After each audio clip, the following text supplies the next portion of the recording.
অবশ্যই I thinking about my self, আমি তো অবশ্যই আমার জীবন নিয়ে চিন্তা করছি। যে আপনারা জানেন যে মসজিদের ইমাম পুবাইল এক মসজিদের ইমাম, আমাদের বাংলাদেশ ইসলামী ছাত্র সেনার সাবেক ঢাকা মহানগর সভাপতি রয়েসুদ্দিনকে মিথ্যা অভিযোগ তোলে মব ভায়োলেন্সের মাধ্যমে নির্মম এবং পৈশাচিকভাবে তাকে শহীদ করা হয়েছে।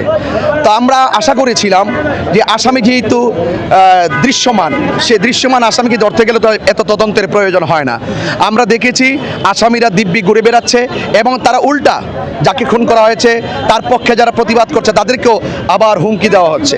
তো এই যে একটি দৃশ্যমান হত্যাকাণ্ড চোখের আড়াল হয়ে যাচ্ছে, আমার মনে হয়েছে যে অবশ্যই প্রশাসনের কিছু গাফলতি আছে। প্রশাসনের বিলম্ব আর বিড়ম্বনার কারণে, অবহেলার কারণে মূলত এটা আস্তে আস্তে প্রায় 1 বছর পর্যন্ত গড়িয়ে এসেছে, কিন্তু আমরা এখনো কোনো কাঙ্ক্ষিত বিচার পাই না।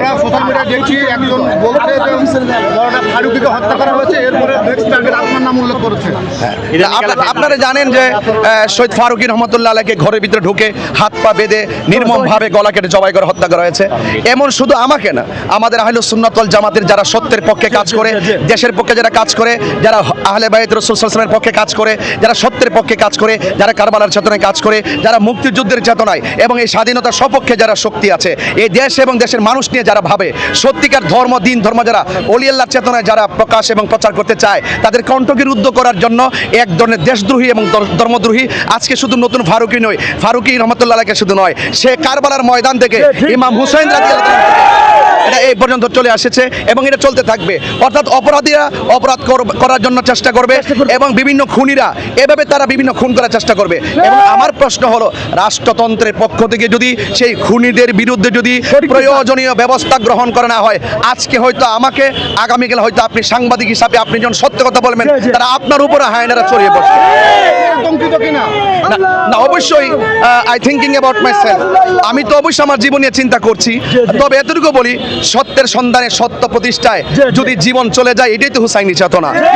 সুতরাং আমরা ভীত নয়, শঙ্কিত নয়, সংকুচিত নয়। তবে অপরাধের হাত যদি শক্তিশালী হোক না কেন, অবশ্যই ইন্না বাতশা রাব্বিকা লাশাদীদ, আল্লাহর ধরা অনেক শক্ত।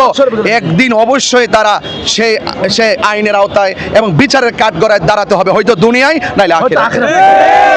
পরবর্তী কোনো কর্মসূচি দিবেন কিনা? অবশ্যই আমাদের কেন্দ্র নির্দেশনা ধারাবাহিকভাবে একের পর এক আসবে, সেটা অবশ্যই আপনারা সমস্ত কর্মসূচিগুলো আপনারা ইনশাআল্লাহ জানতে পারবেন। পরবর্তী নির্বাচন নিয়ে আপনার পরিকল্পনা? সেটা তো অনেক সময়, অনেক হাতে অনেক সময় আছে। অবশ্যই আপনারা জানেন যে আমি এবছর তো নির্বাচন অংশগ্রহণ করেছিলাম, স্বতঃস্ফূর্ত ভালোই হয়েছিল। তবে হয়তো বাংলাদেশের যে পলিটিক্যাল যে সিচুয়েশনটা কখন কিভাবে কি হয় সেটা তো বলা যায় না। তবে এটা হয়তো আমার ক্ষেত্রে তাই হয়েছে আর কি। বাকিটা আপনারা ইনশাআল্লাহ ভবিষ্যতে ইনশাআল্লাহ দীপ্ত কণ্ঠে আহলে সুন্নাত ওয়াল জামাত এগিয়ে যাচ্ছে। জয় মোমবাতি।